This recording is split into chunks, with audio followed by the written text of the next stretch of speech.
যদি পাত্ৰটো নিদিয়ে তেতিয়াহ'লে তেওঁক অসন্মান কৰা হয় ঠিক আছে নামটো কি এটা বনসিং বনসিং বাকী এইখিনি তেজপুৰ আপোনালোকে ইতিহাসত পাইছে মই অকণমান কথাটো থমথমকৈ কৈছোঁ উষাৰ এগৰাকী সখীয়েক আছিলে সখীয়েকগৰাকীৰ নাম কি আছিলে যে আপোনালোকে মোবাইলটো ব্যৱহাৰ কৰিছে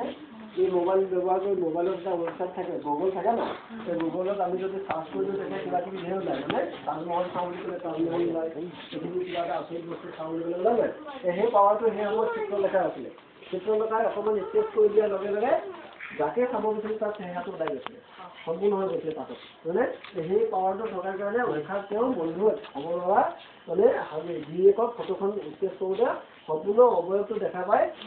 আমি মানে কোৱা দ্বাৰকাৰ পৰা মৌমাখি বনাই পেলাই চিত্ৰলেখাই গালে আনিছিলোঁ তেজপুৰলৈ সেই জেগাডোখৰ নাম আছিলে অগ্নিগড় আৰু তাতে পিছত যুদ্ধ হয় যুদ্ধত বহুত মানুহ মৃত্যু হয় মৃত্যুত তেজৰ লৈ গৈছিলে যাৰ কাৰণে জেগাডোখৰ নাম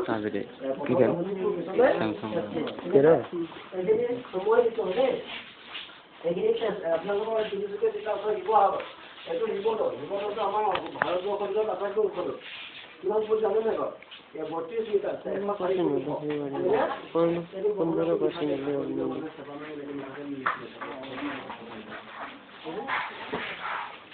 তাৰপৰা এইটো তলাতল ঘৰটো আগতে 7 মহলীয়া আছিলে এতিয়া 5 মহলীয়া আছে ঠিক আছে ইয়াৰ তলত এটা সুৰংগ আছে গড়গাঁৱৰ যিটো 7 মহলীয়া ওপৰত 3 মহল তলত 4 মহল আছে 7 মহল এই 7 মহলীয়া তলৰ পৰা 16 কিলোমিটাৰ এটা সুৰংগ আছে এই 16 কিলোমিটাৰ সুৰংগটো 64খন দৰ্জা আছে এই 64খন দৰ্জা সেই সময়ত ৰজাই নষ্ট কৰিব আনিছিলে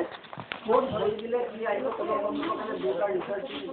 তেওঁলোকে জীৱিত অৱস্থাত ঘূৰি নোহোৱাৰ কাৰণে সেই ৰাস্তাবিলাক বন্ধ কৰি থোৱা ইয়াতে ইয়াতো আছে আৰু দলতলী ঘৰত আছে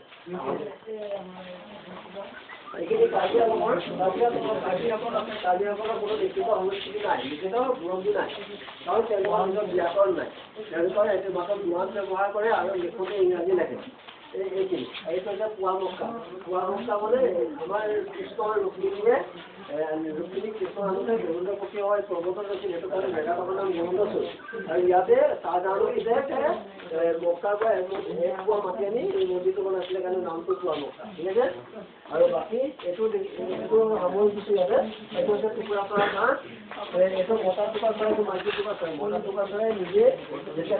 তেতিয়া এইটো নিজৰ কাৰণে ঘৰ বনাওঁ যেতিয়া সম্পূৰ্ণ দেখা হয় তেতিয়া আকৌ নিজৰ মানুহজনীৰ কাৰণে এটা ঘৰ দিয়ে আৰু মানুহজনীৰ কাৰণে ডেকৰেশ্যন